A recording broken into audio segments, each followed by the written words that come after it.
Yo creo que ya vamos a dar inicio porque... Ah, la grabación. Ahora sí, gracias, Katherine. Vamos a dar inicio a este taller gratuito y con un ponente increíble como es Miguel Baeza. Ya la van a conocer. Y bueno, pues esperamos que más chicos se sumen, perdón, al taller, pero vamos a iniciar por el respeto a ustedes como tal, ¿no? Los que llegaron, los primeros en llegar. Muchas gracias. Bueno, si ustedes pueden encender sus cámaras, de verdad sería genial. Así nos estamos viendo, no nos distraímos. Eh, y perdón, no sé qué me pasa con la gramática. Estoy pensando en otro idioma, ¿no? Pueden encender sus cámaras, así como Jocelyn, pero si de pronto por algún motivo están haciendo otra cosa y no pueden, está bien. Pero sí les agradecería para que puedan estar atentos todo de lo que vamos a hablar esta noche. Bueno, yo no voy a hablar, sino Miguel. Gracias, Miguel, por prender la cámara. Gracias, Jocelyn. Bueno, entonces vamos a dar inicio. Muchas gracias de antemano a toditos los que asistieron. Faltan algunos, eran registrados, los que tenían que estar eran como 9, entonces, pero yo creo que ya podemos empezar. Entonces voy a compartir pantalla ahorita. Me gustaría saber si todos me escuchan bien, si está bien mi audio, si está todo perfecto. Listo. Entonces voy a compartir pantalla porque quisiera presentar al ponente de esta noche, el que va a estar con ustedes 2 días, desde hoy hasta mañana, que va a estar compartiendo de algo maravilloso para mí, que es como es esto del mundo del UX Research, la investigación. Ay, estoy compartiendo. A ver. Bienvenidos, chicos. Bueno, ustedes saben que esto está organizando la comunidad GER UX. De hecho, algunos de los chicos que están aquí son parte de GER UX, otros fueron de GER UX, de GER UX y otros pues por la colaboración que hicieron, ¿no? El apoyarnos para las entrevistas, otros como observadores. Entonces, es en gratitud a eso, más que todo, que estamos haciendo esto. GER UX es una comunidad que está conformada por profesionales, sí, en su mayoría son mujeres, pero el requisito básico es que quieran aprender UX. Entonces, esta es una comunidad pues que enseña qué es la experiencia del usuario a los perfiles profesionales sin importar si son de tecnología o no. Lo que vamos a hacer esta noche, voy a dar la bienvenida a Miguel, a cada uno de ustedes también. Y ahí lo que va a ver es, bueno, ahí viene la intervención de Miguel también como tal sobre el taller. Y al finalizar vamos a tener ronda de preguntas, ¿ya? Así va a ser la dinámica. Entonces, bienvenidos. Bueno, él es Miguel Baeza. Él es un UX Researcher. Hay una frase con la que él se identifica, que lo importante es escuchar para entender. Entonces, yo sé que cada uno de nosotros podemos tener una frase con la que nos identificamos. Bueno, él en este caso se identifica con esta frase. Pero ¿qué hay más allá de esta frase de Miguel? ¿Quién es él? Entonces voy a compartir un poquito de su historia porque quiero que conozcan quién es el que va a estar compartiendo este taller. Miguel tiene más de 13 años de experiencia, valga la redundancia, en experiencia de usuario en Chile, Perú y Colombia. También cuenta con certificados en Problem Space Research por Indie Young y en UX por Nielsen Norman Group. Algunos puede ser que suene algo de familiaridad con el nombre de Nielsen Norman Group. Más que todo, Nielsen Norman. Él también lleva 6 años como director de experiencia de usuario en WML, que está ubicado en Perú. Antes tenía este nombre de Wonderman Thompson. Y él, pues, dentro de esta empresa, él ha realizado algunas investigaciones, como por ejemplo los Juegos Panamericanas de Lima en el 2019. También ha hecho investigaciones para Movistar, Prima AFP, EasyPay, en Cuna, Viña Atacama y Celepsa. Entonces, él ha tenido esta experiencia a lo largo de sus años profesionales. en su carrera profesional. Antes de continuar hablando un poquito de quién es Miguel, quisiera hablarles un poquito de un dato curioso de él. Él dice que desde niño fue por 6 años a la Escuela de Bellas Artes de Valparaíso, que es en Chile. Y eso, según él, desarrolló su gusto y habilidad por observar. Ese es un dato curioso de pronto de dónde es que viene esta curiosidad o esta parte de ser muy observador. Continuando presentando a Miguel, él ha liderado también proyectos para aerolíneas, bancas, salud, seguros, fondos de pensiones, telecomunicaciones, instituciones de gobierno y medios de pago, entre otros. Entonces, como pueden ver, tiene un abanico de experiencia en algunas áreas. Es una mente estratégica que combina investigación, pensamiento crítico y muchos años de experiencia real para ayudar a ver, en este caso, el trabajo de cada cliente desde otra perspectiva, aunque no seas UX. Bienvenido, Miguel. De verdad, para mí es un placer presentarte y contar contigo en este momento para que puedas compartirnos este taller que seguramente le ayudarán a muchos de los profesionales, porque en su mayoría son profesionales los que están reunidos esta noche. Te doy paso a ti para que puedas compartir el taller. Bienvenido. Aplausos para Miguel, un aplauso virtual. Gracias, Miguel. Te cedo la palabra a ti. Gracias, Olga, por esa presentación. Hola a todas y a todos. Eh, lo primero que quería hacer era eh, pedirles disculpas por la tardanza en realizar este taller. Yo he estado con muchos problemas personales y muchos problemas de salud que todavía no resuelvo, lamentablemente, que todavía no supero, y por eso con Olga pusimos una fecha límite para hacerlo, porque nos estábamos alejando mucho del momento en que ustedes participaron en distintos roles en la investigación que Olga estaba llevando a cabo para Fair UX, en la cual yo le colaboré también. Eso era lo primero, así que disculpas por la tardanza en tener esta actividad para ustedes. Lo segundo es agradecerles porque hayan venido, gracias por venir. Y quería hacerles unas sugerencias antes de comenzar. Son sugerencias, ¿ya? Eh, yo no voy a presentar, no voy a compartir pantalla, ¿ya? Esto no va a ser una actividad, un taller en que hay un PowerPoint, un PDF pasando y nos vamos a quedar dormidos todos. No, no, porque si yo me quedo dormido también, entonces esto va a ser un poco distinto, ¿ya? Entonces les sugiero que tengan donde anotar si les surge alguna pregunta. Eh, Olga dijo que al final van a hacer las preguntas, no van a ser al final, porque no quiero que sea un monólogo, quiero que sea un diálogo, así que van a haber diversos espacios en el entremedio para preguntas. eh, entonces, les sugiero que tengan algo en que anotar. Sugiero que no sea el mismo dispositivo desde donde estén conectados, que tengan papel por ahí, creo que es más práctico para que no estén saliendo de la pantalla en la que estén. Y, y como les decía, no voy a poner un PowerPoint, no voy a pasar un PDF, ¿ya? Entonces les voy a explicar cómo va a funcionar la actividad el día de hoy. Yo les voy a contar una historia. La historia es real. Evidentemente he modificado el nombre de la empresa, un poquito el rubro, los nombres de los personajes y varias cosas porque quiero preservar la confidencialidad de quienes están en esta historia, porque no importa tanto quiénes fueron, sino qué es lo que ocurrió. Entonces, yo les voy a contar una historia, se las voy a contar en dos momentos la historia, no se las voy a contar de una sola vez, ya no es tan larga, ya la tengo acá lista impresa para leérselas. Y a medida que vayan escuchando la historia y las cosas que van ocurriendo en esta historia, toda duda que les surja, anótenla, porque las vamos a ir conversando.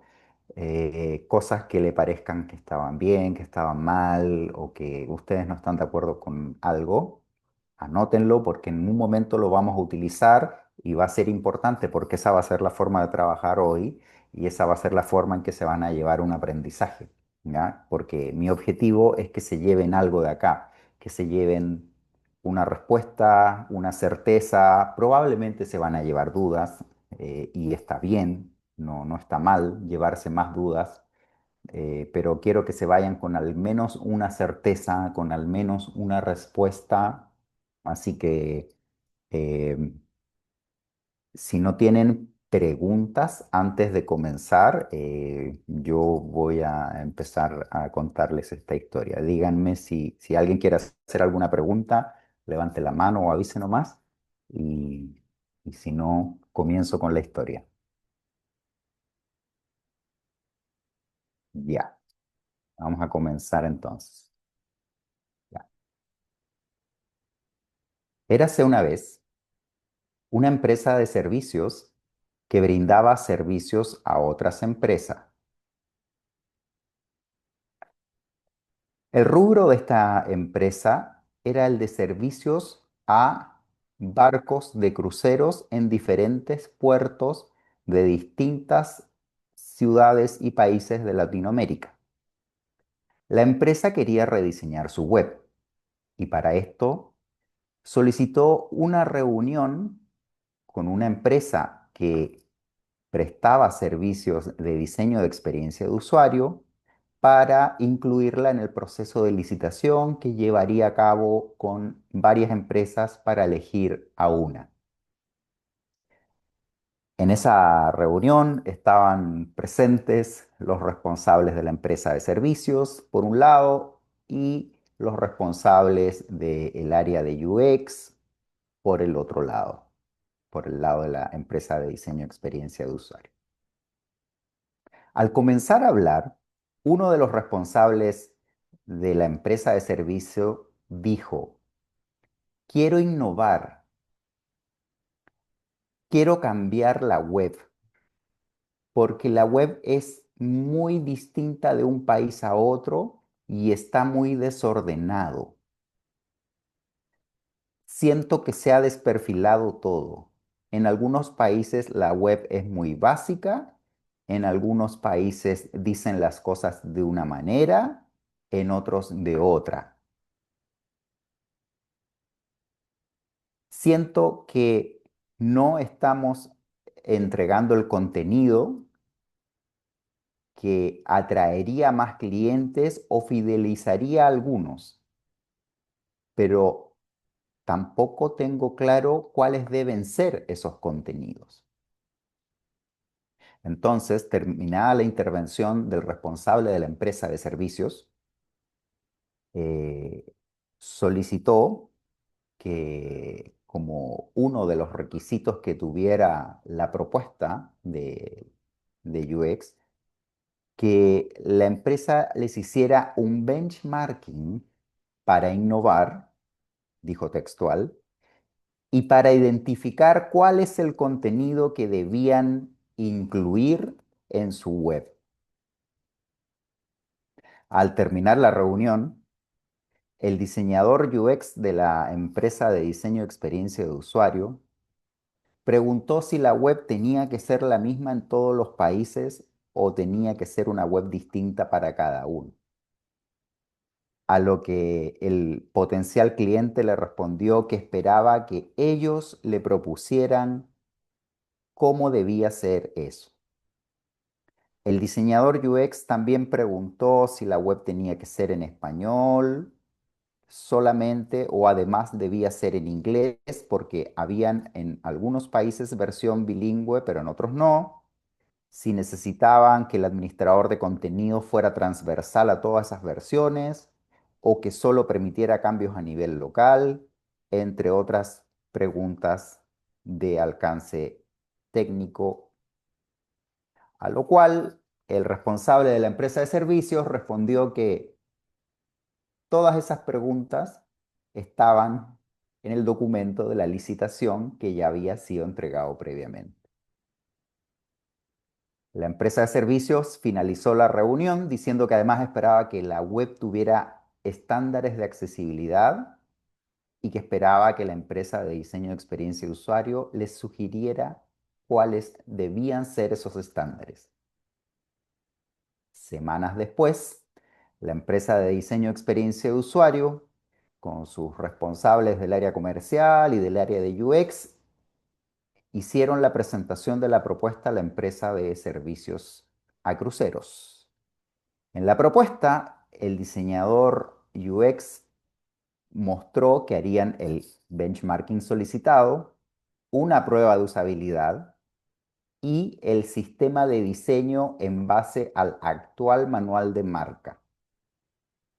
Ante esto, los responsables de la empresa de servicios preguntaron al diseñador UX si no iba a entrevistar a los stakeholders, ante lo cual el diseñador UX dijo que eso sí estaba contemplado, que iban a hacer pruebas de usabilidad remotas con un grupo de 6 personas,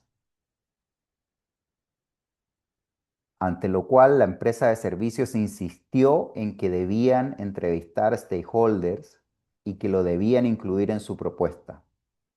El diseñador UX en su defensa dijo: la empresa siempre es la que más sabe del cliente y que por eso no era necesario entrevistar a nadie. Pero si querían que él entrevistara a stakeholders, lo haría. Ahí la primera parte de la historia. Entonces, les quería hacer algunas preguntas antes de ir a la parte final. Quería preguntarles, eh, en la historia, ¿qué cosas les llamaron la atención? ¿Qué cosas les parecieron bien, mal? ¿Qué cosas les generaron dudas? ¿Qué cosas ustedes habrían hecho distinto? ¿Qué habrían hecho ustedes si ustedes hubieran sido ese diseñador UX? ¿Habrían hecho exactamente lo mismo o habrían hecho otra cosa?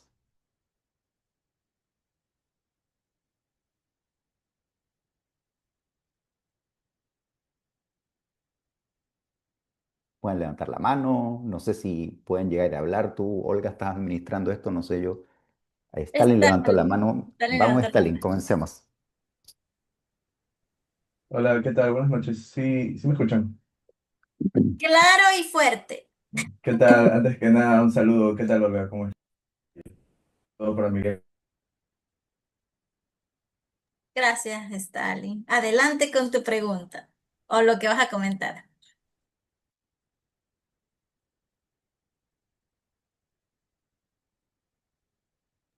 Chispas, ¿qué le pasó? ¿Se fue?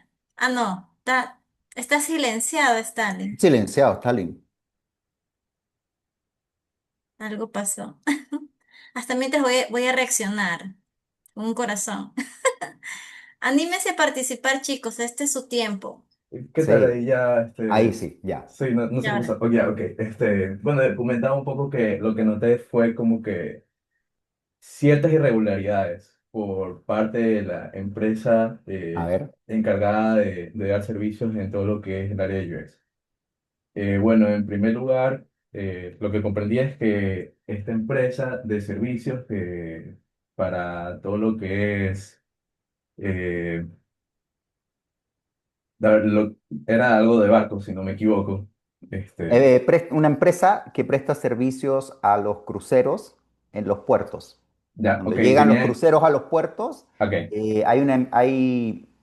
en general, es como igual que en los aviones. Los aviones llegan al aeropuerto y hay una empresa que saca las maletas, que carga combustible. En ya, y ellos general, esa brindan ese tipo de empresa no es servicios. la misma línea aérea y pasa lo mismo con los cruceros.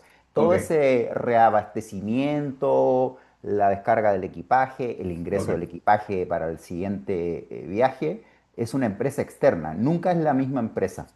ok, perfecto. Bueno, por ese lado entendí que ellos tenían, ¿qué es lo que querían? Renovar prácticamente su página web, porque tenían muchas diferencias, o sea, mucha falta de consistencia. Para un país era tal tipo de servicio, para otro país tal tipo de servicio, falta de información, problemas a nivel de arquitectura de información. Bueno, eso es lo que vi. Dije, bueno, ok, Ujú. chévere, por ese lado. Pero por el otro lado, por la parte del equipo, sí sentí que en la empresa que brindaba el servicio del equipo de UX. ajá, exactamente, un poquito de madurez, tal vez por parte de ellos, porque siento yo uno de los primeros errores, ya tocamos a nivel de UI, es el tema de la consistencia. ¿Ya? Y obviamente, creo que, o sea, hay puntos un poco a nivel ya de métricas en el sentido de, pongamos, si estás trabajando con distintos países, obviamente lo ideal sería eh, que según el país, pues la persona que esté utilizando, o mejor dicho, la empresa en este tema de los barcos, que sea, pongamos, de Rusia, obviamente pueda visualizar toda la información de la página web en ruso, ¿no? Que sería lo ideal. Eh, pero bueno, temas como que ese tipo de requisitos que ellos comentaron, que dijeron como que si a usted le gustaría, bueno, creo yo que ya iba un poquito de cajón. Creo que tal vez, obviamente yo entiendo que uno como diseñador no puede asumir muchas cosas, ¿no? Siempre a la final igual el usuario es quien tiene la razón, ¿no? Pero por ese lado como que lo vi, bueno, un poquito. Pero también me llamó la atención lo último, que es la falta del research a stakeholders, porque es verdad que la empresa puede decir, tengo este problema, pero quién sabe y ese no es el verdadero problema. ¿Ya? Puede sí existir otro problema detrás. Entonces, obviamente, antes de sacar conclusiones, a pesar de que se tiene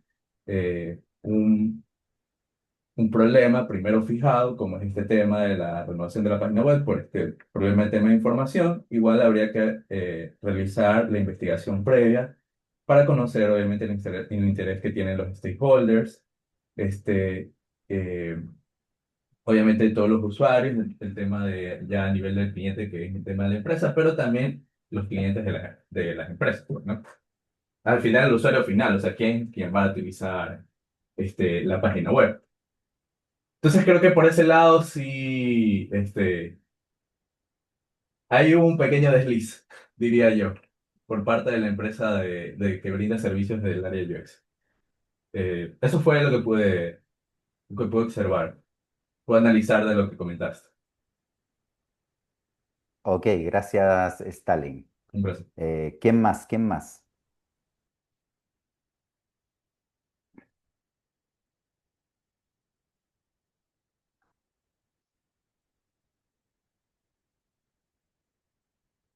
Yo voy a decidir ya.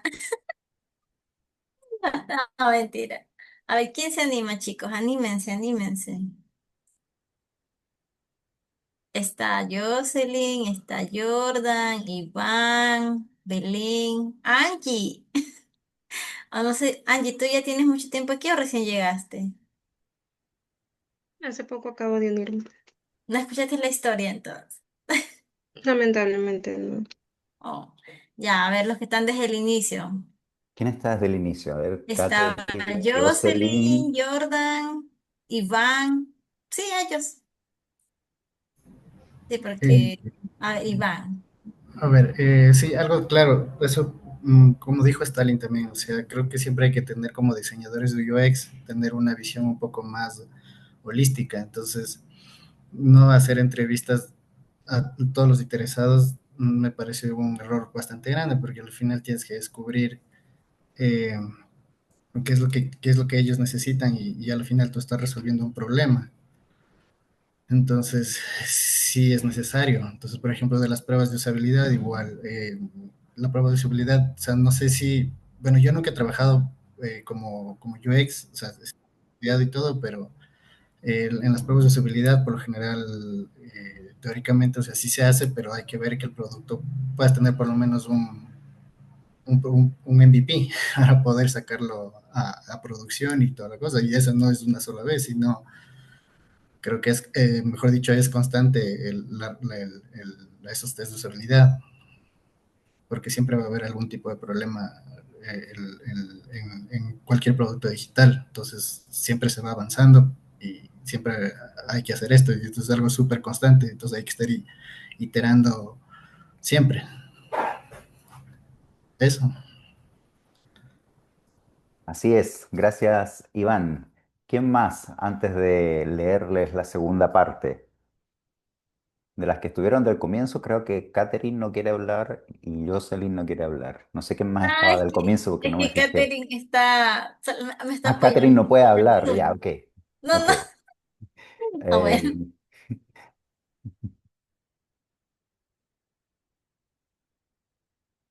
Una más, una más. una más y voy a ayudar a la persona que quiera hablar o que no quiera hablar y que la A vamos a ver, obligar a hablar. Jocelyn, anímate, Jocelyn. En base a lo que escuchó de la historia y en base a lo que dijeron Stalin y también Iván, ¿cómo piensas que va a terminar la historia? ¿Cuál va a ser el desenlace? ¿Qué va a ocurrir en la presentación final?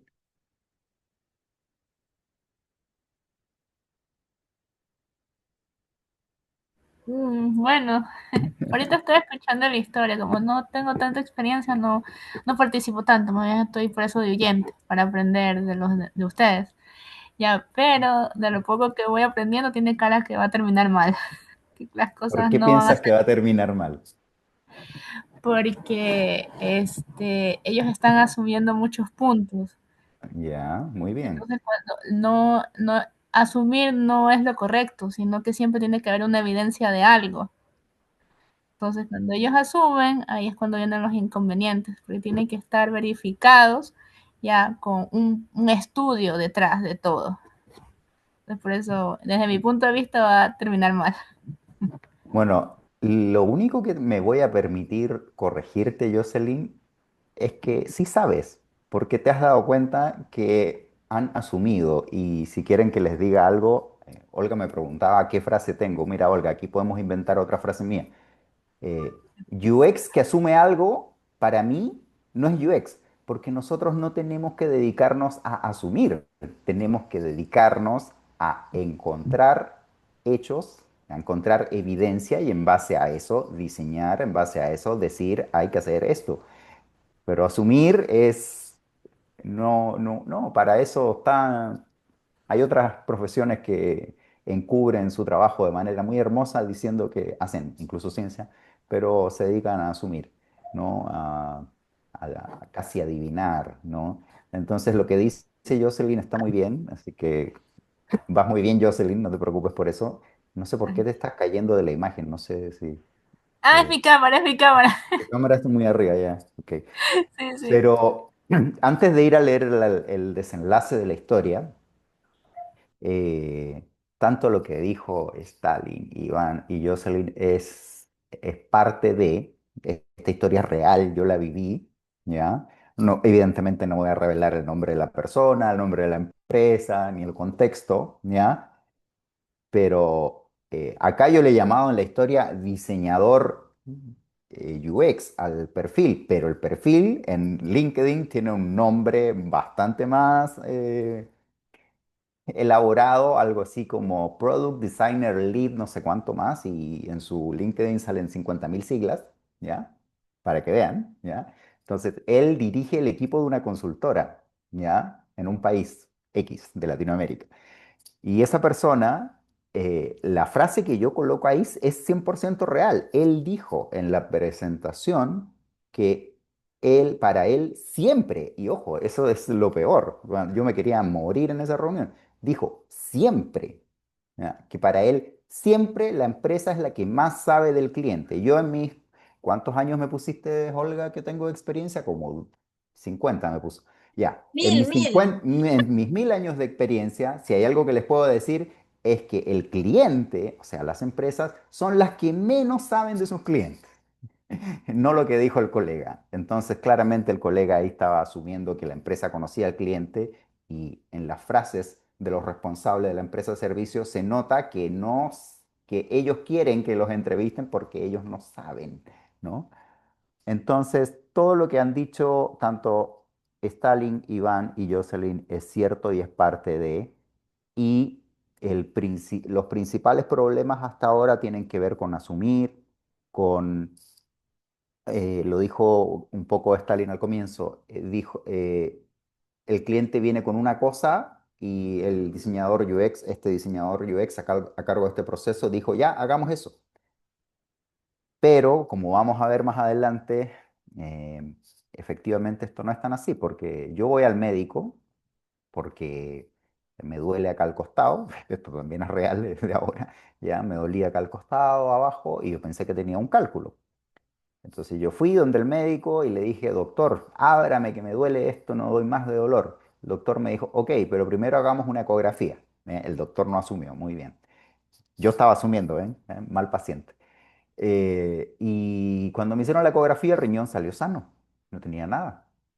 Me hicieron ecografía en otras partes y ahí encontraron otros problemas en otro lugar que era lo que estaba causando el dolor. No era mi riñón y yo quería que me sacaran las piedras del riñón, piedras que no tenía.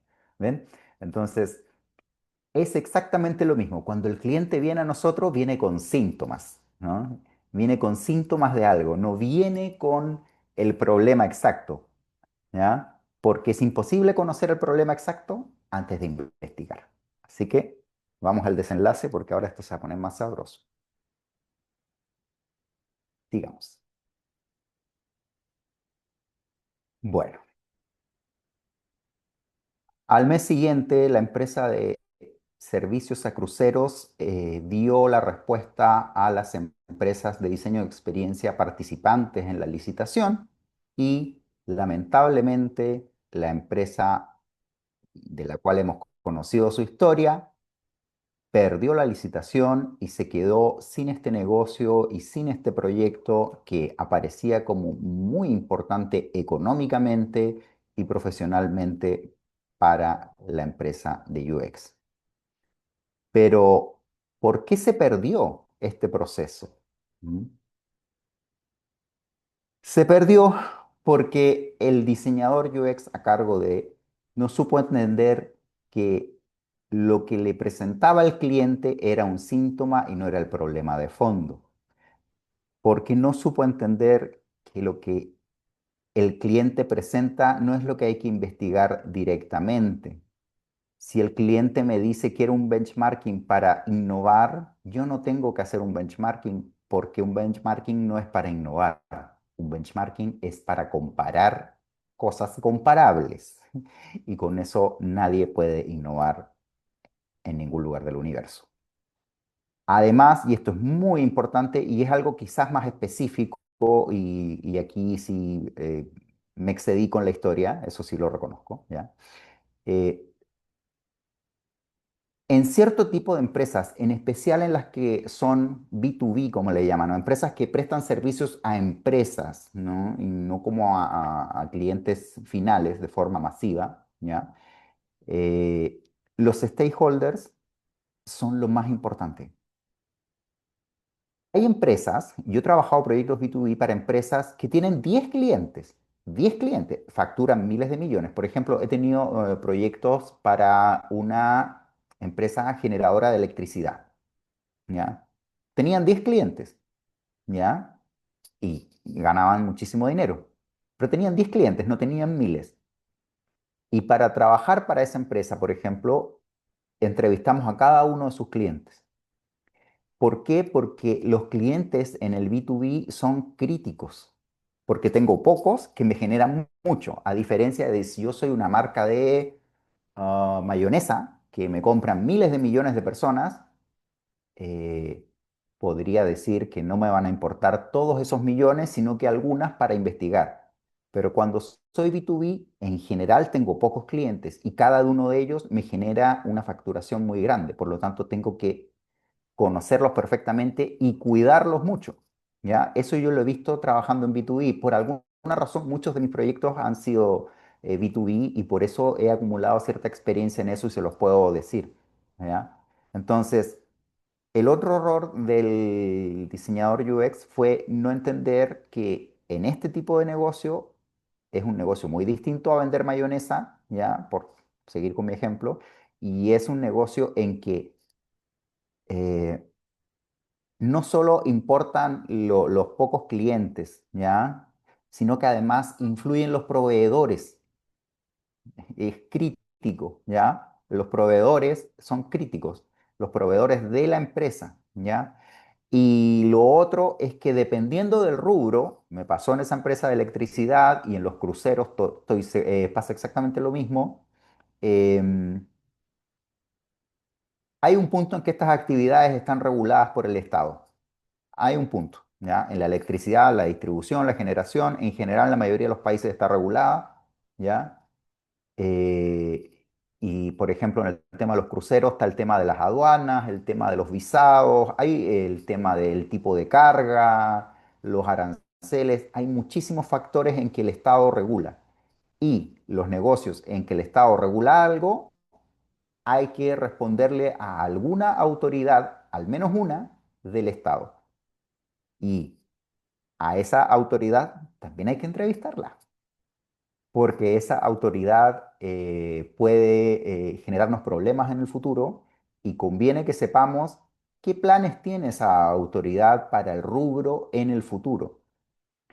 Y este tipo de negocios, los B2B, siguiendo con mi ejemplo de la electricidad y con el de los cruceros, como son negocios específicos que manejan muchísimo dinero y son pocos participantes, son oligopolios, por así decirlo, son industrias en que hay pocas empresas, hay gremios. O sea, está me invento los nombres, Federación de Empresas de Generación de Electricidad del Perú. No, no se llama así, pero es un grupo, ahí tiene una institución gremial. Los cruceros también tienen, y así. Entonces, esas organizaciones también son un stakeholder importante. ¿Por qué? Porque eh, ellos también van a velar porque nosotros podamos realizar nuestro servicio, nos van a ayudar, nos van a apoyar. Es el equivalente a los colegios profesionales, que cuando uno es profesional, en algunos países hay colegios profesionales, colegio de arquitectos, colegio de médicos, cosas así. Ese es como el equivalente a eso. Y también son stakeholders que hay que incluir en esta investigación.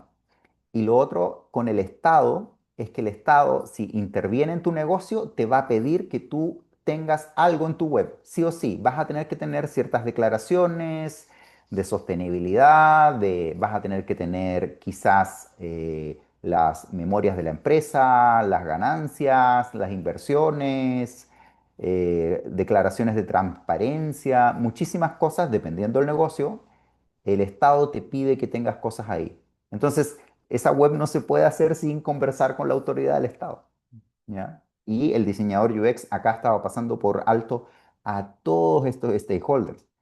Entonces, eh, lo otro que es crítico en esta historia es que, como se los dije hace un momento, un benchmarking no es para innovar. Si el cliente me dice que quiere innovar, yo lo que tengo que preguntarle es ¿por qué? ¿Qué quiere hacer? A veces en investigación hay gente que dice que ya, comencemos la investigación, te dicen, ¿no? Y ya, tenemos que ir a entrevistar usuarios. Pero la investigación no comienza ahí. La investigación comienza, para mí, en base a mi experiencia, cuando llega el cliente y se sienta frente a ti.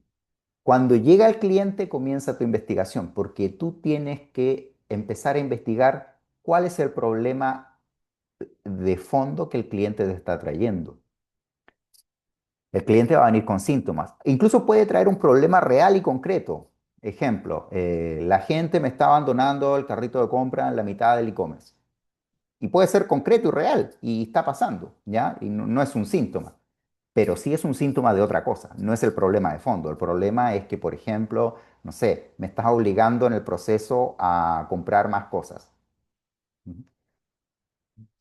Y por eso la gente se va, ¿ya? Entonces, puede ser incluso el problema real, pero el problema es síntoma de otra cosa. Y esa otra cosa es el problema de fondo y eso es lo que hay que descubrir. La investigación comienza apenas el cliente se sienta al frente de nosotros. Nosotros tenemos que tener la habilidad de investigar desde ese momento, desde el momento en que el cliente nos dice cuáles son sus problemas, cuáles son sus síntomas, porque de ahí nosotros tenemos que sacar cuál es el problema real que va a determinar cuál es nuestro objetivo de investigación, cuál es nuestro problema de investigación y va a ayudar a que podamos determinar cuáles son los métodos que hay que aplicar, ya, los métodos de investigación que hay que aplicar, cómo, cuándo, con quién y de qué manera.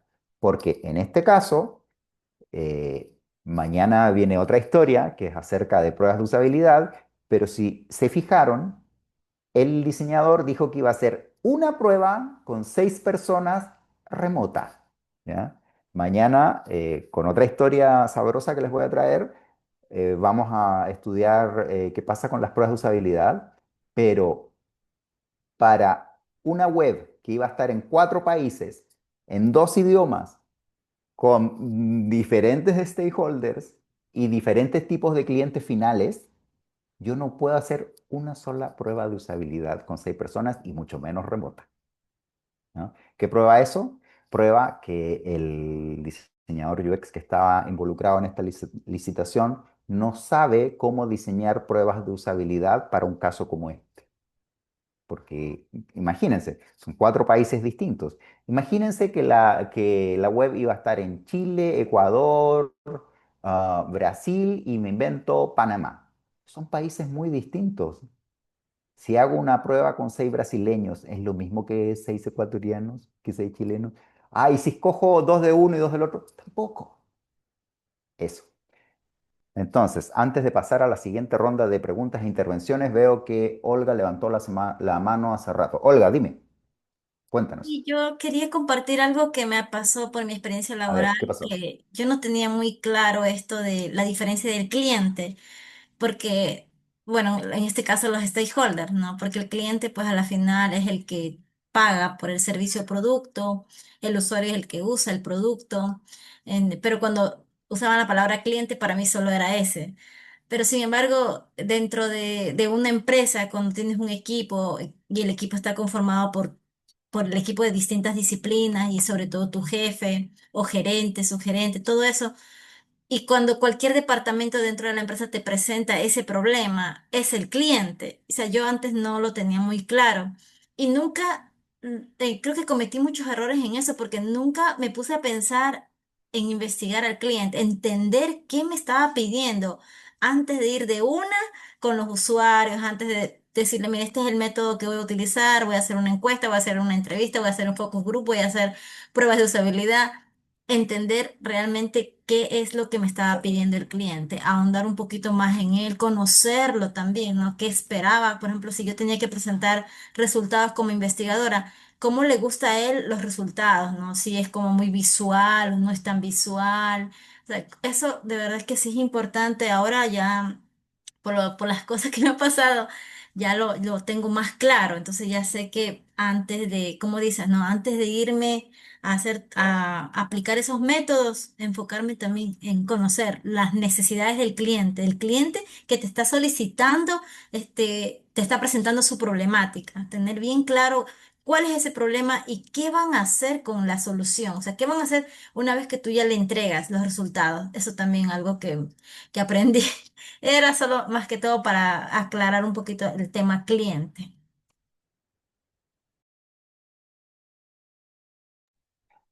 Gracias, Olga. Y les iba a preguntar otra cosa de la historia. El cliente pidió un benchmarking que ya sabemos que el benchmarking no es para innovar y el benchmarking no te va a ayudar a identificar cuál es el contenido que debes colocar. Y ahí les hago la pregunta, ¿por qué el benchmarking no me va a ayudar a identificar el contenido?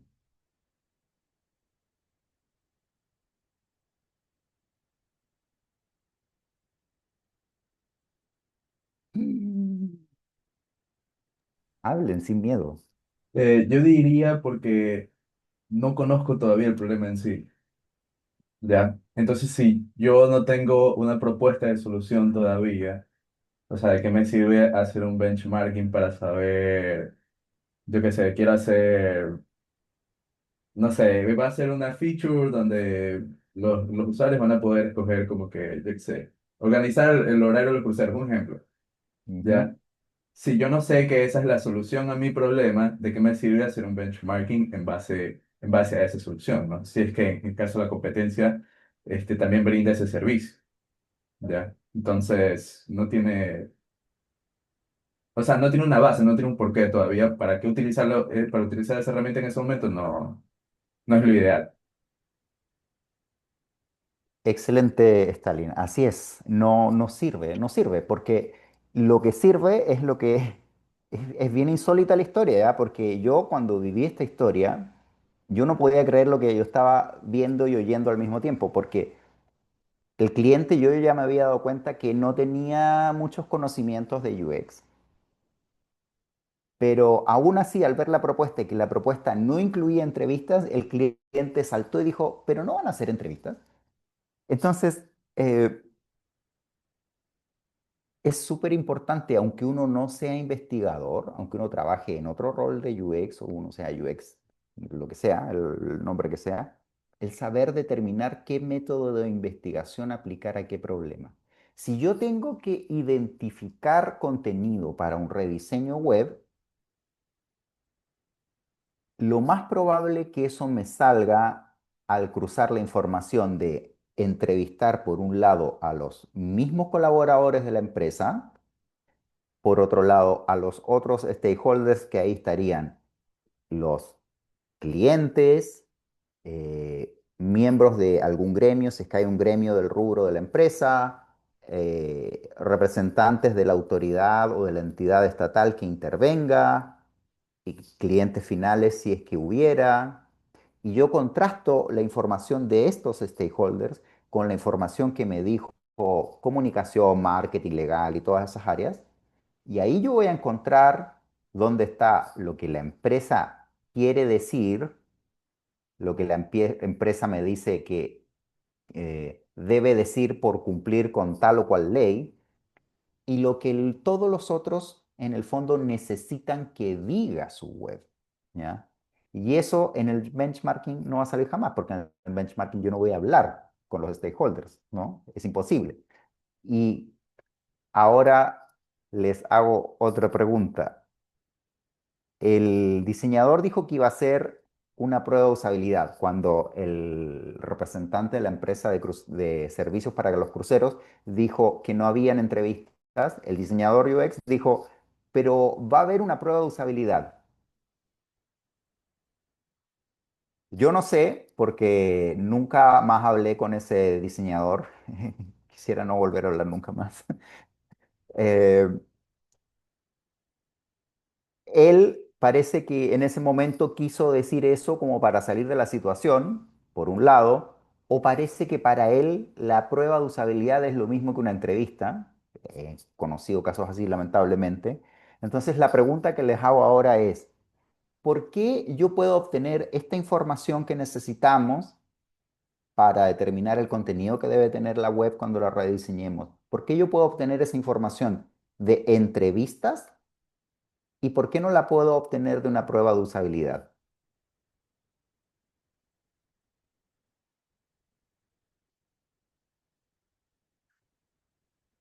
Olga, ¿vamos a dar algún premio? Como para motivar a la gente a que hable. No sé. No tengo plata para dar, pero ¿qué podemos?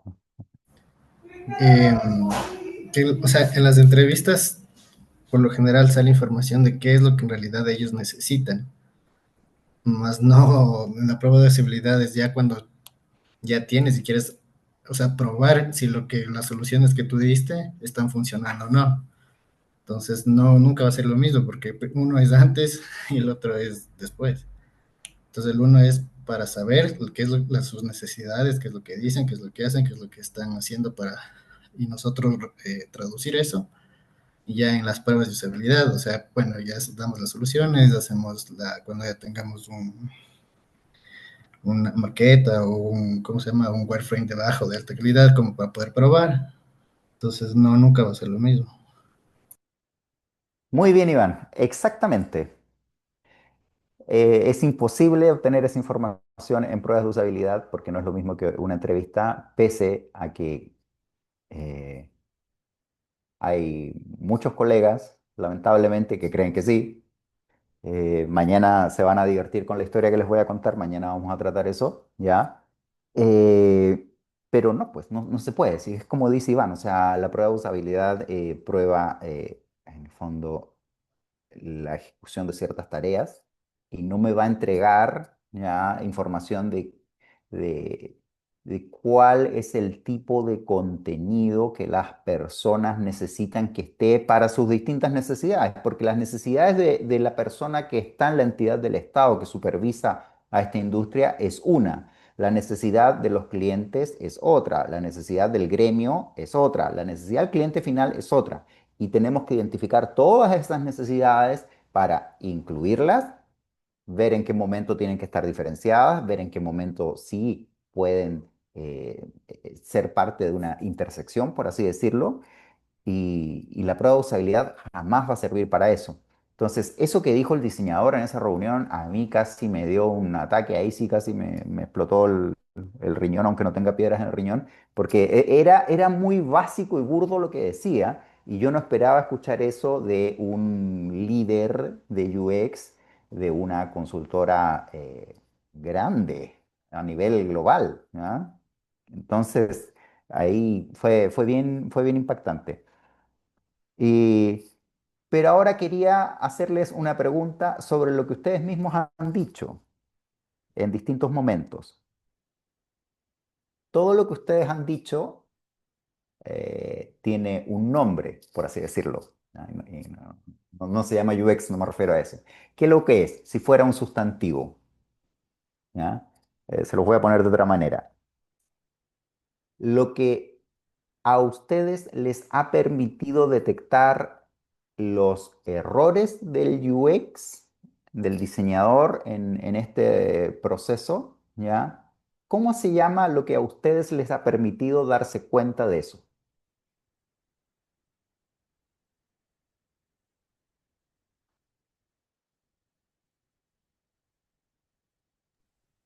Escucha activa, en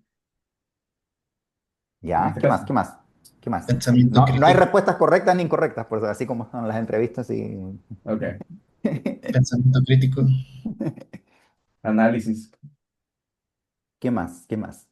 pensamiento crítico. Muy bien, sí, eso es muy importante. La clave por decirlo así, este, la primera herramienta que tenemos como investigadores, pues la observación. Que bueno, que va de la mano con el tema de la escucha activa.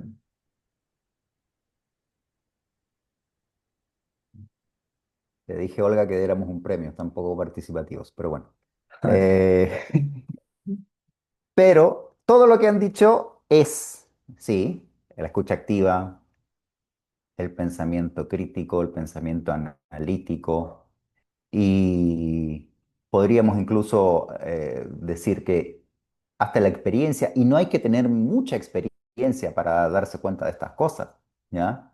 Eh, y hay un sustantivo que para mí es el más importante dentro de todos, ¿ya? Y es el conocimiento, ¿ya?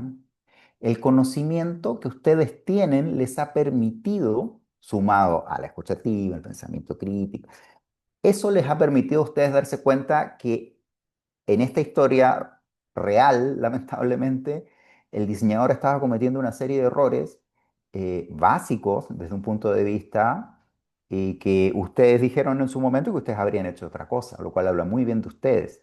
Incluso Jocelyn, que dijo que estaba recién comenzando, se dio cuenta que este hombre estaba asumiendo y que eso está mal, ¿no? Y ahora les quería decir, ¿por qué es tan importante el conocimiento y por qué es tan importante, ya? Ojo, aquí ya no estoy hablando de grado académico, no se trata que tengan doctorado, sino que ¿por qué es tan importante manejar el conocimiento preciso y no el otro, el impreciso? ¿Por qué es importante, dirían ustedes?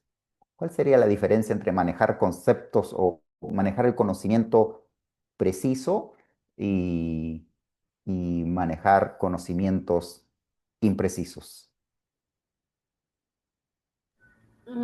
Bueno, diría yo que el conocimiento es importante porque nos permite resolver los problemas de manera efectiva, ¿ya? Y bajo un método que está comprobado. Muy bien, Jocelyn. Y Jocelyn, tú que decías que estabas comenzando, eh, ¿cuándo te has dado cuenta que algo es impreciso? ¿Qué has encontrado cuando dices, esto no me parece que esté bien? Incluso a veces no tienes claro el por qué, pero qué te ha hecho pensar, o en algunos casos si has tenido claro el porqué, cuando algo es no es un conocimiento preciso o dicho de frente, es incorrecto o errado o falso. Diría yo que es la forma en que se está llevando a cabo el problema. Ya, tal vez no lo están resolviendo de una forma, breves palabras, profesional, sino ¿Mm? más empírico. Como creo que esto va bien porque yo tengo la razón o esto puede funcionar, ya, porque yo sé que funciona así. Entonces, la realidad, Mm. como ya contaste en tu caso, no es así, ya no es algo que tú puedes intuir que va a funcionar, no, sino que ya hay un proceso que hay a cabo ya el conocimiento para saber que esto nos va a llevar a resolver. No es solo como que esto va a funcionar porque así tiene que ser o porque yo sé que va a ser, yo lo conozco, como decía, yo conozco la empresa y conozco a mi cliente. No funciona Ajá. así. Hay una metodología detrás, por eso es que se crean las carreras y todo eso, porque hay un estudio académico. Entonces, Muy importante lo que acabas de decir, lo del estudio académico, sí. cuando yo veo que están llevando algo a cabo como al tanteo, yo siento que ya no funciona. Primeramente ya están empezando mal, porque están como tanteando, veamos qué pasa. Así, es como perder tiempo. Muy bien, Jocelyn. Les iba a comentar un... Ah, Romina levantó la mano. Romina. Sí, un poquito para complementar y ya llevando esto a la realidad, yo trabajo en consultoría, entonces me topo muchos... ¿Tú trabajas con este señor? No. No. No. Yo trabajo en consultoría y me he topado con mucha cantidad de clientes y complementando lo que dijo Jocelyn, o sea, cuando me salen, es que yo creo, es que los Ajá, chicos, sí, pues. es que yo los conozco y es como que no, no es así. Entonces, yo soy un UX Team of One, ¿ya? Entonces a mí me ha tocado igualmente así estrellarme, viendo cómo resuelvo y tal, y justamente de parte justamente del conocimiento de saber, esto no tiene que hacerse de esta manera. O sea, un caso real, yo estoy ahorita trabajando para un formulario de una eh, empresa, no, Universidad de Perú, por ejemplo. Entonces me dice, no, es que es solo un formulario, como que ya como que dicen y ya es como que, a ver. O sea, yo entiendo que un formulario es un formulario, pero yo tengo que entender porque son tres perfiles diferentes. ¿Qué problemática tiene qué perfil? ¿Qué objetivo tiene cada perfil? ¿Y cuál es el objetivo final ya del negocio? Pues no, entonces que me digas, porque eso me dijo el preventa. Coge una pantalla así y Ajá. rediseñala. Le dije, no, oye, no, pero es que son clientes diferentes, son ámbitos diferentes, son contextos diferentes. Eh, y aquí yo me les puse necia ya, porque antes como que ya dije, no, yo no No, voy a pero sí, tocar. los necios son ellos. Ajá, yo no me voy a tocar ni un píxel de Figma hasta que yo no me reúna con por lo menos tres personas de cada perfil. Ya, si solo tengo una semana, porque es un proyecto cortito, necesito como que entender. Les dije, ya tengo el lado del cliente, ¿verdad? Que sería en este caso el stakeholder. Necesito las personas que van a interactuar con esta solución al final del día. Entonces ahí es cuando yo ya me di cuenta de que si es que yo no me alzaba la mano, todo iba como que a hacer una bolita y se iba a hacer una bolita de nieve y iba a explotar en pruebas funcionales, que ya ha sucedido. Cuando ya te salen de, pero es que esto no sé qué, pero es que es porque obviamente, o sea, y pasa obviamente está bien pruebas de usabilidad, pero es que también son buenas las pruebas de usabilidad. Por eso es que también te ayudan a identificar, si bien riesgos de usabilidad, me pasa que también identifican, si le es culpa de uno, exacto, este, te ayudan a identificar también Estoy tal riesgos, indiferente. riesgos funcionales y de negocio.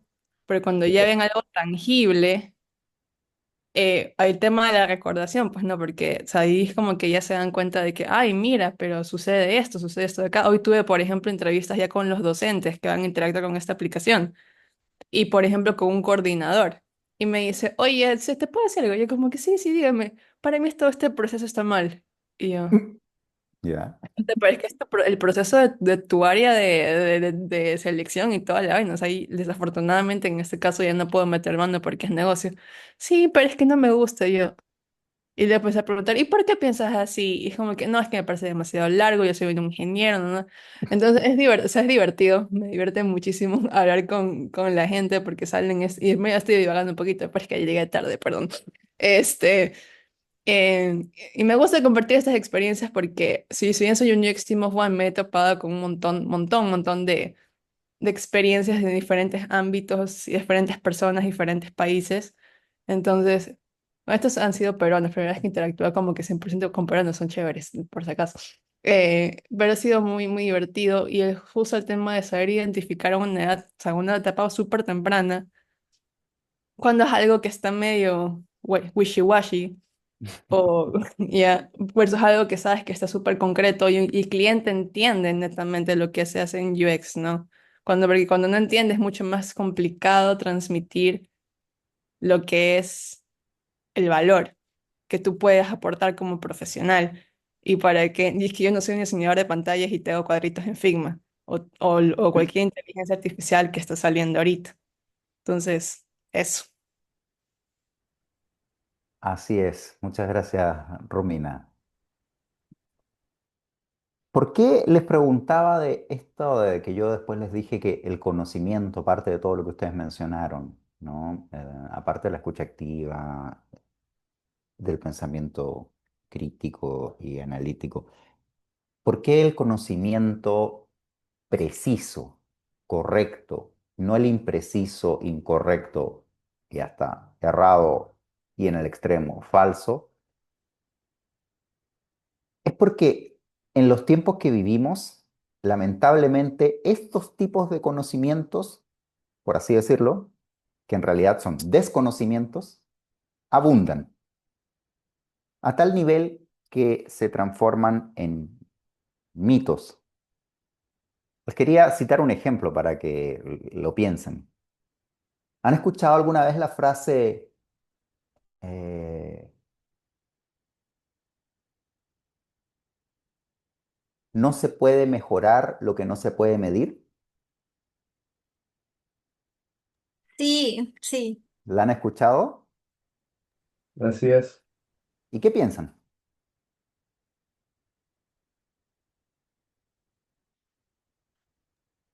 Yo lo veo un poco más, eh, o sea, explicándola a través como que de una frase, yo no puedo, o con una metáfora, yo no puedo arreglar un motor de un carro si ni siquiera, o sea, ni siquiera puedo analizar el motor o revisar el motor o ver el motor como tal.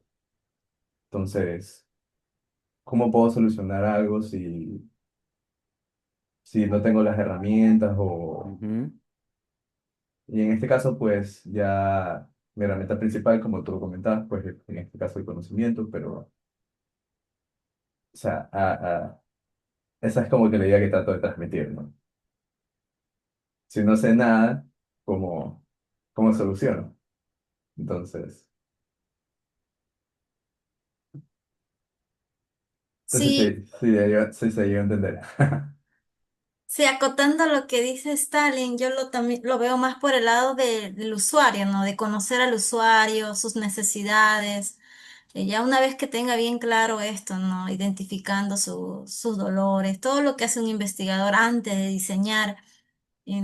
Y son esas cosas que a la final, ya cuando se crea el producto, servicio o la solución que sea, frente a esas necesidades que ya fueron identificados, se puede medir si realmente la experiencia fue buena o mala, si se mejoró o no la calidad de vida. Entonces yo creo que va por ahí, el tener en el mapa o en el radar al usuario siempre presente a él, porque a la final es con él quien se va a medir la experiencia, o sea, la usabilidad del producto o no. Tocando esa parte de los productos digitales. Ya, creo que nos estamos yendo para otro lado, pero a lo que me refería era a que esa frase, eh, ¿por qué la traigo como ejemplo? Porque es un mito, ¿ya? Y por eso es importante que tengamos el conocimiento correcto y no el incorrecto, porque Si no tenemos conocimiento, no vamos a poder distinguir entre, por así decirlo, el bien y el mal. Lo que no se puede medir, no se puede mejorar. Hay muchas personas que lo repiten en TikTok, LinkedIn y en bootcamps y libros incluso. Pero ¿sabían ustedes de dónde viene eso? Eso viene de un artículo de un profesor que estaba trabajando, investigando temas de management en ese tiempo. Ese señor escribió un artículo y su artículo dice exactamente lo contrario. Su frase está ahí. La frase fue tomada de lo que él dijo. Después incluso se la achacaron a este hombre del management, a Peter Drucker. La fundación Peter Drucker hace un tiempo salió a decir que Peter Drucker nunca dijo eso. ¿Por qué? Porque en el artículo que escribió este profesor, que ahora se me va el nombre, que después le puedo compartir el link para que vean que es cierto si quieren leerlo, él justamente decía que si se incentivan solo las métricas, en los tiempos que vivimos, díganme si no pasa eso, lo que va a ocurrir es que va a haber una ceguera y una obsesión por la cifra y no se va a mejorar nada. Justamente lo que él dice en su artículo, producto de lo que él estuvo investigando, y que él lo dice irónicamente, es totalmente lo contrario. Es que hay cosas que se pueden mejorar sin tener que medir, que no es necesario determinar una métrica para poder mejorar algo. Hay cosas que se pueden mejorar sin haber medido nada en cifras, en cuantitativo, por así decirlo. Pero hay mucha gente que lo repite y lo repite y lo repite y es falso, es incorrecto, es un mito. Yo tengo un Excel, si quieren, ¿ya? Yo tengo un Excel con la cantidad de gente que lo repite y lo repite y lo repite. Cada cierto tiempo hay alguien que lo dice por ahí, yo copio y pego y lo dejo en mi Excel. Y en mi Excel ha crecido. Tengo un Excel de muchos mitos, ¿ya? Me encanta eso. Eso no, creo que no te lo dije para la presentación, Olga. Pero hay una cosa que me encanta, son estos mitos. ¿Por qué? Porque cuando empiezas a estudiar y a investigar, te empiezas a dar cuenta que estamos rodeados de una infraestructura gigante y grotesca de mitos. Que esos mitos contribuyen a distintas cosas, como lo de los 3 clics. Exacto, también. Y tengo mucho más. Después podemos hablar de los mitos. La idea no era hablar de transformar la sesión en los mitos, pero lo que les quería decir es que la importancia del conocimiento es que nos permite distinguir entre algo que es falso, incorrecto, mito, de algo que sí es cierto, correcto y real. Y por eso es importante que tengamos los conocimientos para, uno, por ejemplo, saber por qué investigamos, para qué investigamos, ¿ya? La más simple que siempre he visto por ahí es, y que me parece lo más acertado, es investigamos para obtener conocimiento, ¿no? Entonces, la próxima vez que vean una frase por ahí y ustedes digan, ¿será cierto? Que es lo mismo que me dije yo hace como 5 años atrás, un día de pandemia, y empecé a investigar y ahí fue que di con ese artículo del señor que decía esto y que es totalmente lo contrario, que muchos copian y pegan en TikTok, bootcamps, LinkedIn, libros, etcétera. Entonces, por eso es importante que tengan conocimientos y que no se quedan con lo que cualquiera diga por ahí. Es más, los invito abiertamente a que todo lo que les diga yo ahora lo duden profundamente y salgan a investigar por su cuenta si quieren, a ver si efectivamente, si es cierto lo que dijo Miguel, que el benchmark no sirve para determinar contenido, ¿ya? ¿Y por qué los invito a esto? ¿Por qué para mí esta es como la más importante de todas las reflexiones que quiero que se lleven? Vivimos en un tiempo en que hay demasiada información. El problema es que la mayoría de la información que nos rodea y que abunda gran parte de esa información es incorrecta, imprecisa, errónea, falsa, mito. Y entonces, si nosotros creemos en cualquiera de esas informaciones a ciegas, sin cuestionarlas un poquito, no vamos a tener las herramientas para resolver como deberíamos en una situación como la de la historia. Si ustedes no tuvieran los conocimientos, todos cuando empezaron a hablar en la primera ronda de preguntas, ¿no? Y que ya estaban dudando de que este hombre estaba haciendo las cosas bien, claro, el hombre no estaba haciendo las cosas bien, pero ustedes tenían una base para darse cuenta de eso. Créanme, hay muchos colegas que no la tienen y que son sendos managers, leads y pónganles el nombre que quieran, incluso y gerentes en grandes empresas. Lamentablemente es el sistema así, ahí ya no hay personas que llegan a ciertos cargos sin tener los conocimientos apropiados, pero eso ya es otro problema. Pero el que el día de mañana ustedes estén en una reunión con un cliente que les viene a presentar un requerimiento y que ustedes puedan desenvolverse apropiadamente, lo que les va a asegurar que ustedes se puedan desenvolver apropiadamente y que ustedes puedan cuestionar con fundamento y justificarle todo al cliente, son los conocimientos, los correctos, no los otros. Por eso les quería comentar esto del conocimiento y los mitos, porque créanme, en UX hay incluso páginas, hay una que se llama UX Myths, y tiene miles de mitos para descargar, imprimir y los puedes pegar ahí en tu casa, en tu oficina, no sé. Y estamos llenos de mitos, muchísimos mitos, ¿ya?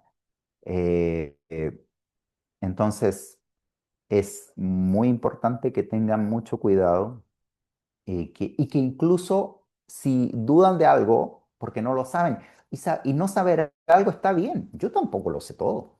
Yo aquí no soy el que sabe todo. Lo que más sé en este momento es que mi riñón está sano, como les decía, pero tengo otras partes de mi cuerpo que no, lamentablemente, ahí estoy sufriendo con mi salud, pero, pero no está mal no saber, ¿ya? El ser humilde creo que nos hace más grandes, no nos hace más pequeños, nos hace más humanos, nos hace menos ególatras, nos hace, para mí, mejores personas. Y si un día sienten que hay algo que no saben, pregúntenle a alguien, pregúntenle a alguien.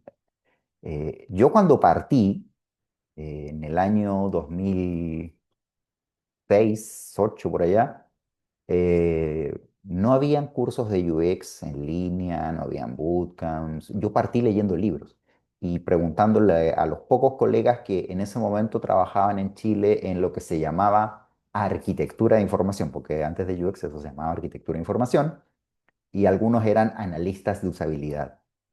Y partí preguntando, ¿ya? Y al día de hoy soy muy amigo de un par de ellos. ¿Por qué?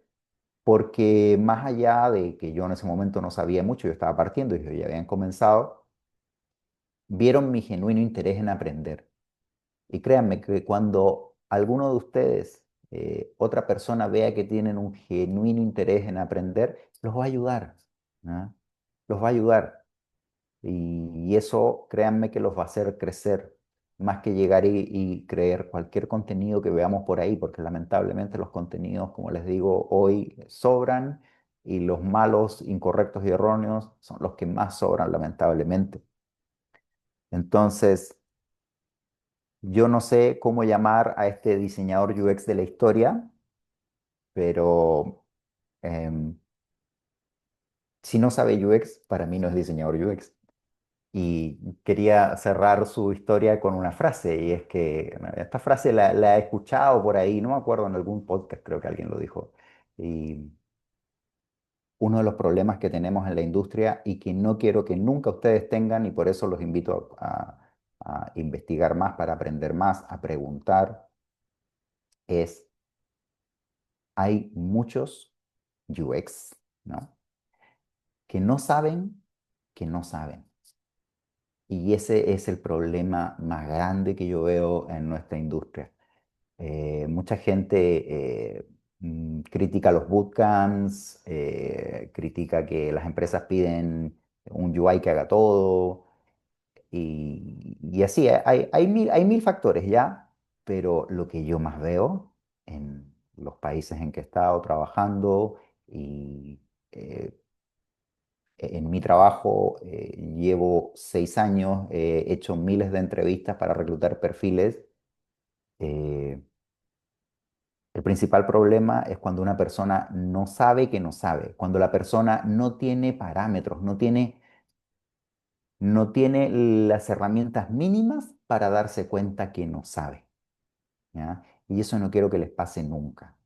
Y con esa reflexión quería cerrar la historia y decirles que es importante que estudien, lean, investiguen, pregunten, sean humildes. Está bien no saber todo, nadie lo sabe todo, nadie, ni Nielsen, ¿ya? Eh, lo que mencionó Romina de ahí de las pruebas de usabilidad, mañana Romina te vas a divertir porque la historia de mañana tiene que ver con eso. También va a ser una historia real, también una historia que viví yo mismo. En este caso, la historia que van a ver mañana es una historia en que yo fui sujeto de investigación. Entonces, es una historia es literal en primera persona. Cuando me puse a escribirla, no sabía si reír o llorar, porque lo que van a ver ahí mañana es terrible. Y prueba esto, que hay muchas personas que no saben, que les diría que el problema que tenemos en la industria es ese y muchos otros más. Y con lo que van a ver mañana van a ver que el problema es hasta Nielsen, ¿ya?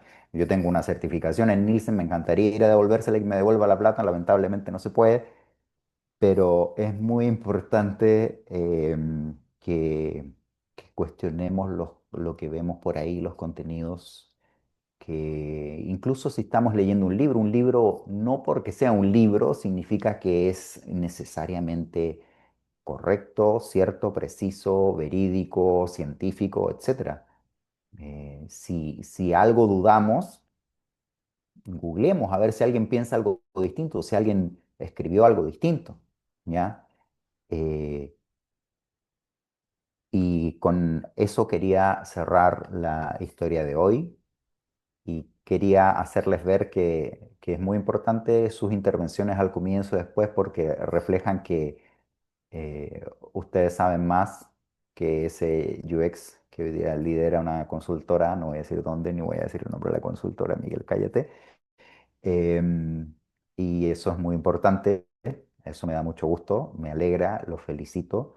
Y además, Jocelyn, que decía que está comenzando, también se dio cuenta que el hombre de la historia está asumiendo que ese es el error más grave que puede cometer un UX, en mi opinión, dentro de todos los errores, asumir, ¿no? O sea, no, o sea, para eso voy a que alguien me lea el tarot, o sea, porque si estás asumiendo es literal ver las cartas, ¿no?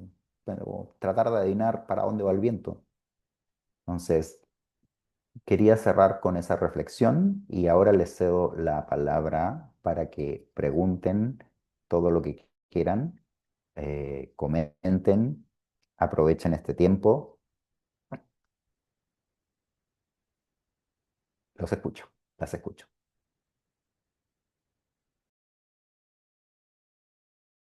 Miguel, muchísimas gracias. Les invito, chicos, que quieran compartir todo lo que han escuchado de esta plática, más que todo, ¿no? Sobre los errores que cometemos a veces como UXers.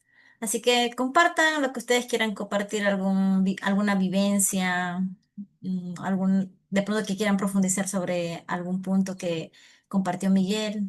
Los invito en estos minutitos que nos quedan.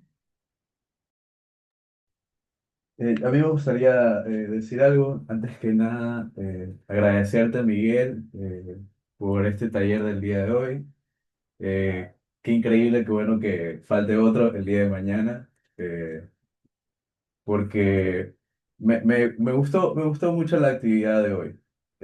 Distinta, no la típica presentación de los slides, o sea, muy distinta, muy interactiva y muy práctica también. Creo que también para mí unas maneras para aprender más o donde más yo aprendo es ya netamente en la práctica como tal, ya literalmente amasando el pan, por decirlo así, ¿ya?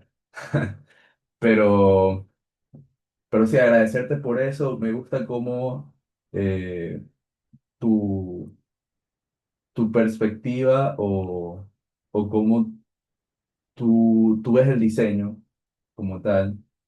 eh, Porque hoy mucho también lo que se ve es, como tú indicas, mucho número, también mucha métrica, mucho, tienes que saber esto, tienes que saber lo otro, muchos requisitos, muy burocrático, ¿ya? Y el diseño en sí no es eso, o sea, el diseño es en sí, pongamos en este caso para nosotros en el campo del UX, es literalmente comprender a los usuarios, saber cómo llegar a ellos, saber cómo llegar a conocer sus necesidades, el tema de lo que tú decías también, el tema del conocimiento, cómo nosotros poder adquirir un conocimiento que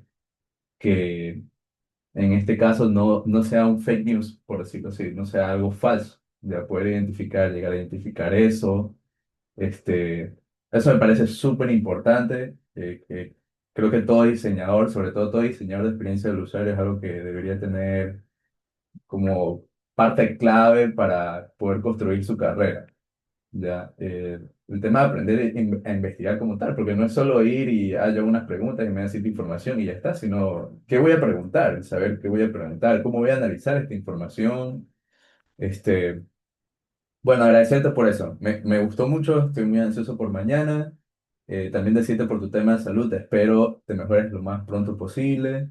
Yo ahorita también estoy atravesando un pequeño problema de salud también, pero bueno, no es algo que nos vaya a detener ahora. Espero que ese sea el caso para los dos.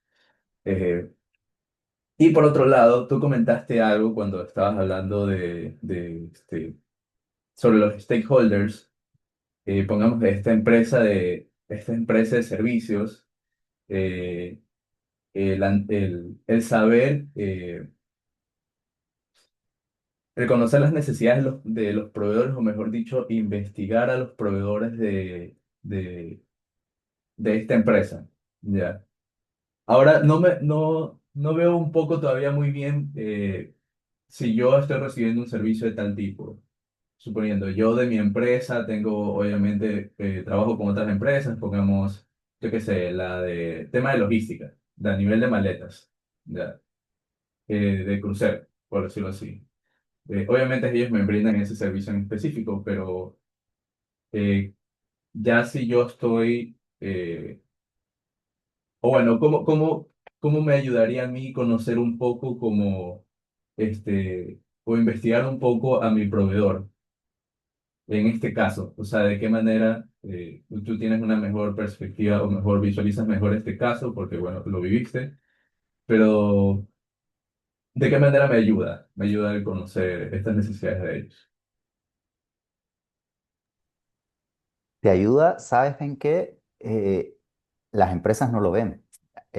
Algunas, muy pocas lo ven en cosas muy puntuales y tú le tienes que hacer ver.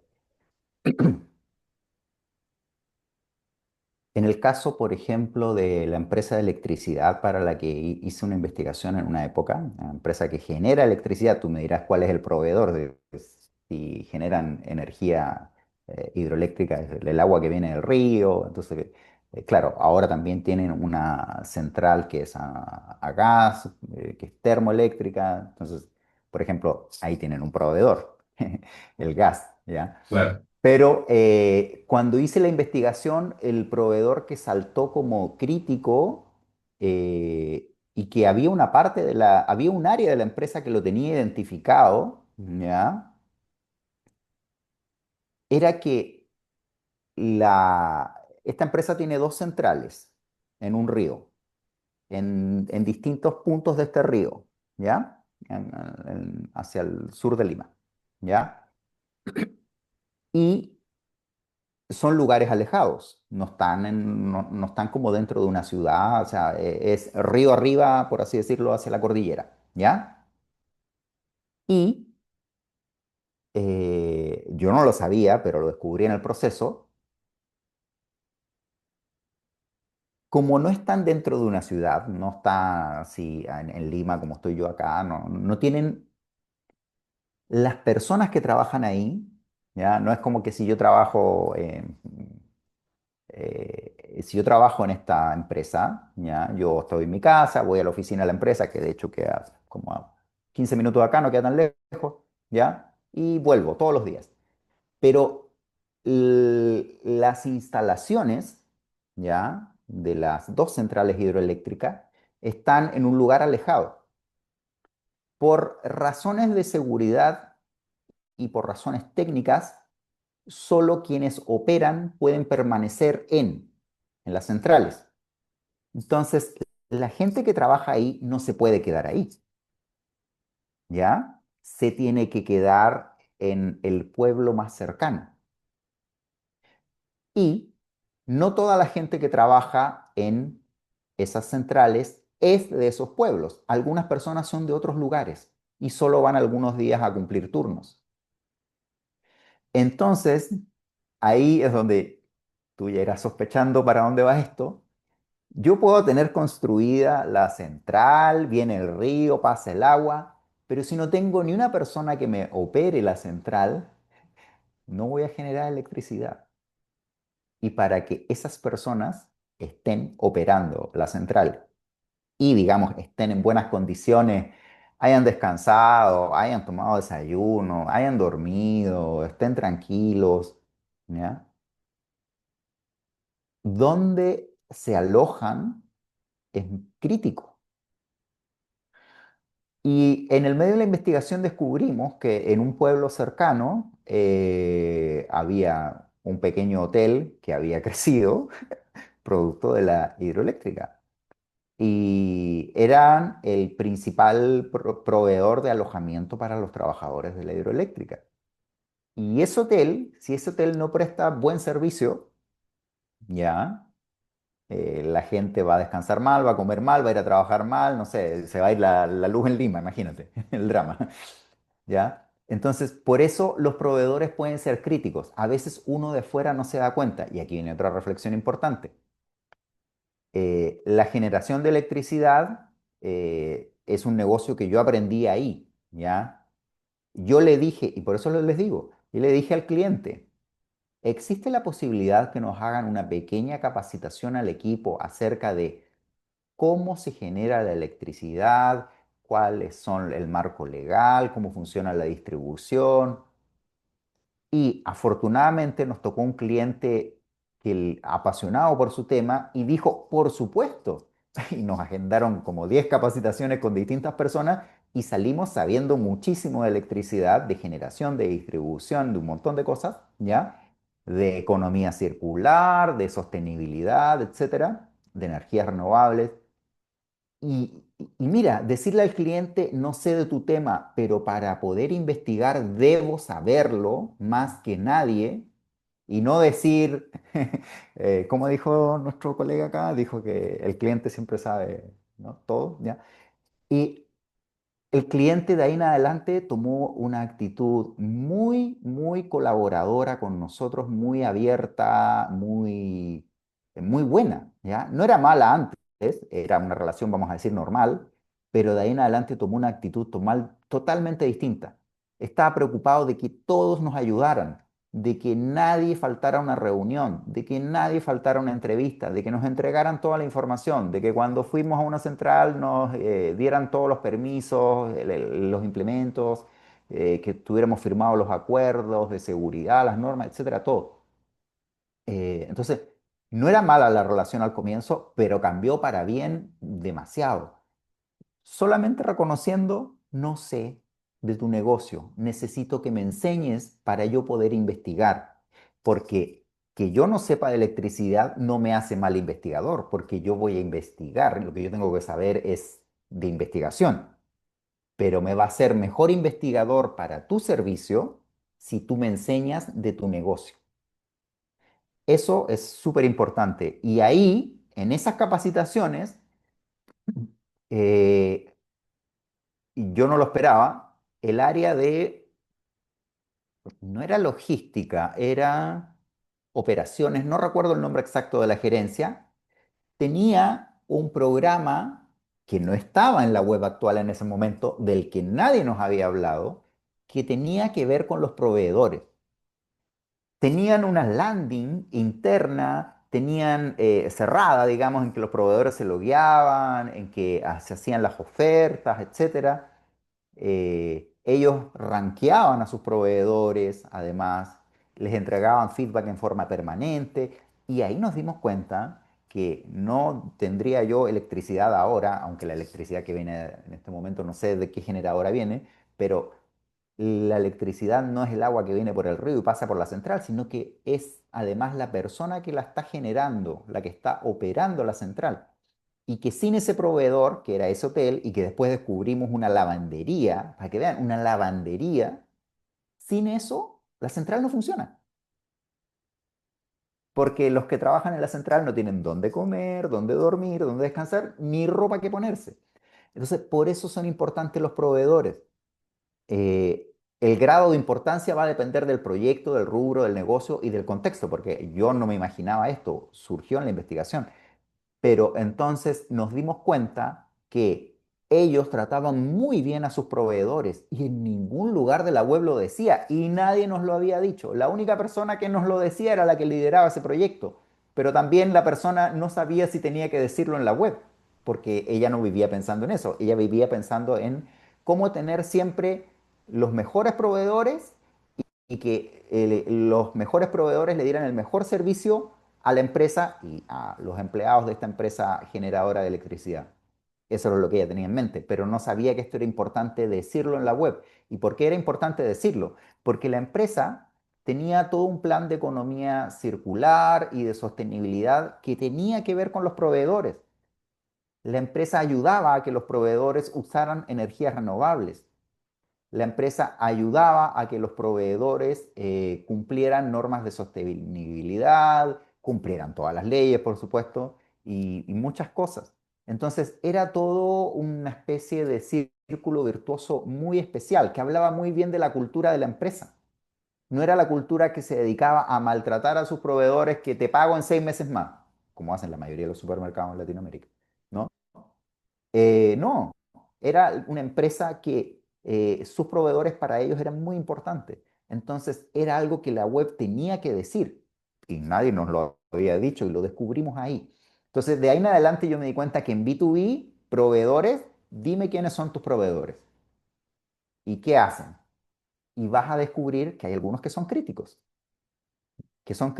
y que dependiendo de tus decisiones estratégicas de negocio, va a ser crítico que los incluyas en tu web dependiendo de cuál sea el contenido que tenga que ver con ellos. En este caso tenía que ver con temas de sostenibilidad y cómo apoyaban a la comunidad en que estaban insertos y temas de economía circular que la empresa hacía, y la empresa hacía muchas cosas de esto, y nadie lo decía, y nadie me lo dijo. Y yo lo descubrí en una capacitación, imagínate, capacitación que yo pedí. Yo no pedí una capacitación, yo pedí aprender de electricidad y me empezaron a agendar capacitaciones con todos los que tenían que ver en esto.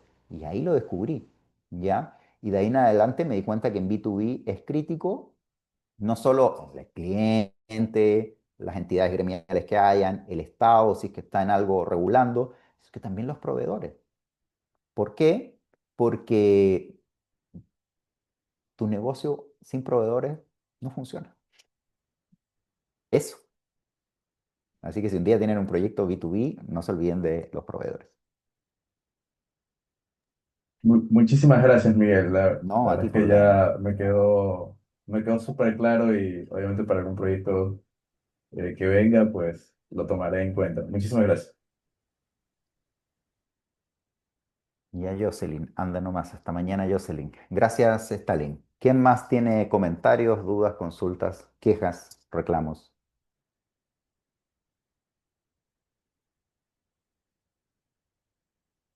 Voy a contar hasta tres. Si no, entendemos que ya está todo bien.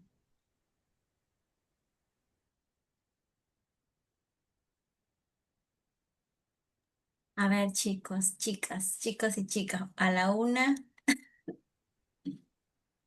quejas muchas, pero eso es ya sesión de terapia. No, aprovecha ahorita. Terapia, Expresa. pero Romina, piensa que esto es una terapia grupal. Sí, creo que todos hemos vivido de alguna forma u otra. Así que puedes comentar también. Es parte del Bueno, mundo del está UX. bien, ya que me voy a empezar a quejar, no mentira. No, nada, el tema de lo que tú comentabas, Miguel, de todas esas personas que saben, que no saben que no saben. Ajá. Y, y eso daña muchísimo el mercado, pues, ¿no? Extremadamente, Así porque es. de ahí hay esas personas que a veces se hacen virales en TikTok, en LinkedIn, en Instagram, etcétera, y que a veces repiten cosas con, o sea, la típica que te dicen, sabes que si quieres ser viral, sigue como que este patrón o sigue lo que la otra persona está diciendo que también se hizo viral, ¿no?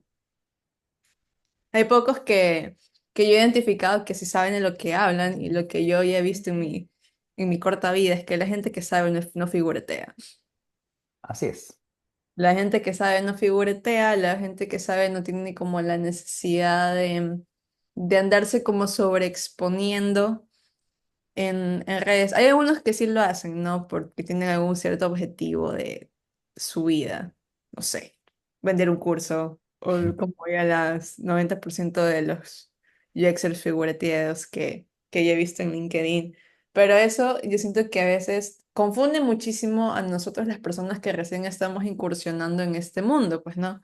Y eso es lo que tú dices, o sea, yo a veces ya no paro ni bola a lo que me sale en Instagram, y me voy directamente a utilizar herramientas de research de AI, porque yo estoy metida en mucho tema de AI, tipo Perplexity, que lo amo con toda mi vida.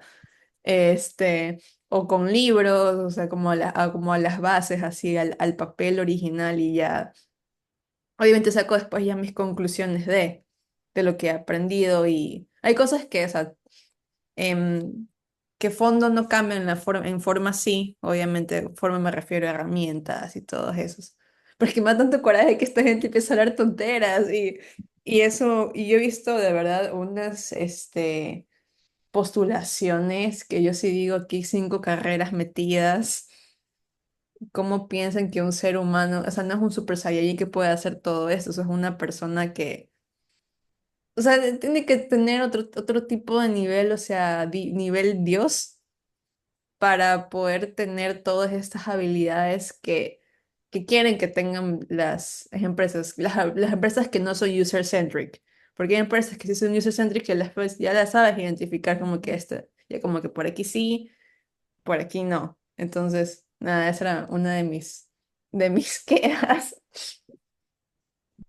¿Sabes que una vez escuché en una iglesia una frase que sintetiza lo que comentas? Estaba yo una ceremonia que, no recuerdo muy bien, una ceremonia que fue en una iglesia y no recuerdo la religión, pero era pastor, no era iglesia católica. Y dijo algo que me encantó. Dijo, la verdad no necesita gritar, la mentira sí. ¿Cómo está? Eso es lo que tú Crack, mencionas, ¿no, Romina? crack. De todas esas. Y mira, ese pastor te aseguro que no era UX, fue un señor mayor, ¿ah?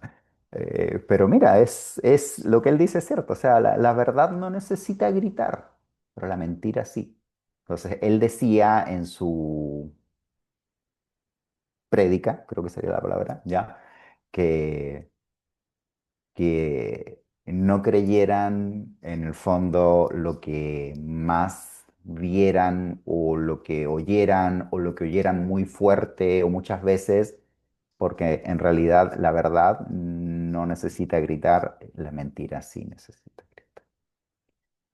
Y sobre lo de las que piden 5 carreras para un UI junior, que piden que sepa programación, ingeniería, diseño y todas esas cosas, sabes que lo otro que yo creo que revela la ignorancia en esos requerimientos o en esas ofertas laborales es, ¿has visto alguna vez un anuncio eh, para un eh, astrofísico? ¿Sabes qué diría un anuncio? Porque yo una vez vi uno y ahí dije, esto es. Dice simplemente que necesitan a una persona que tenga un doctorado en física con X años de experiencia y si tiene experiencia en este tema de investigación, punto. Ojo, para un astrofísico, o sea, una persona que estudió física de pregrado, estudió física la maestría, estudió física el doctorado, esa persona ha estudiado física, ¿saben cuántos años? Por lo menos 10 años de su vida, ¿ya? Entonces, si esa persona, vamos a suponer que la persona entró a los 18 a la universidad, algo así, imagínense, a los 28, ya, digamos que tiene 30. A los 30, ¿ya? Esa persona un tercio de la vida ha estudiado, ¿ya? Y va a tener un trabajo que es complejísimo, que es dificilísimo, que requiere habilidades técnicas y lógicas y matemáticas y físicas altísimas, muy complejas. Y para buscar un astrofísico o un físico astrónomo, digamos, no te piden todo lo que sale en esos anuncios, solo te va a decir físico, doctorado, máximo decía ahí, yo me acuerdo de ese anuncio que lo vi una vez, decía la cantidad de años de experiencia, creo que decía 4, y que tuviera alguna investigación en un tema específico que no recuerdo ahora, ¿ya? O sea, salían tres cositas. Una era el título, o sea, que fuera doctorado en física. Lo otro era años de experiencia. Y lo otro que tuviera experiencia investigando tal tema. Nada más, ¿ya? Pero hoy día, para pedir un UI Junior, ¿qué piden? 50.000 carreras, ¿no? Y no tiene ni un sentido. Eso.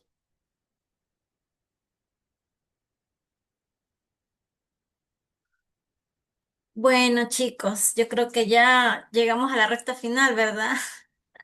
Ya van a ser las 10 ya mismo y para no cansarlos y para Ay, el la Dios. día de mañana que ya vamos a tener el cierre, continuando con la historia que nos trae Miguel. La nueva historia, así de terrorífica como el de hoy, el de asombro, así.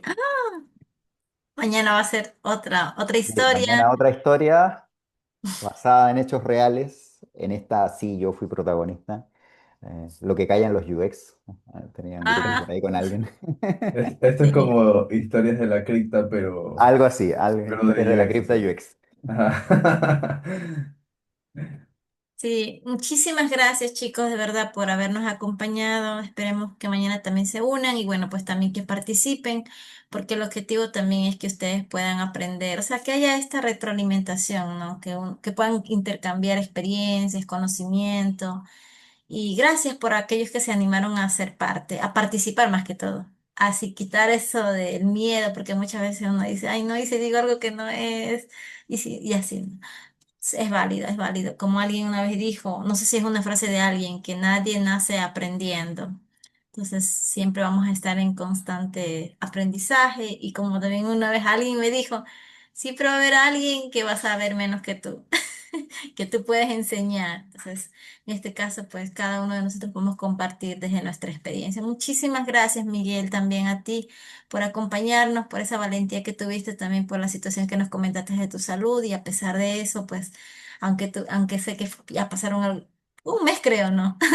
Desde esa vez que hicimos las entrevistas, pero aún así, Miguel, muchísimas Ujú. gracias, de verdad, yo te lo agradezco porque es un gran esfuerzo que estás haciendo para compartir con los chicos. Así que gracias, chicos, buenas noches, que descansen y nos vemos Dios mediante mañana a la misma hora, en el mismo link, en el mismo espacio. Nos vemos Y mañana. Gracias a sí, todas y a todos. gracias. Chao. Chao, Chao. muchísimas gracias. Muchas gracias. Descansen. Chao.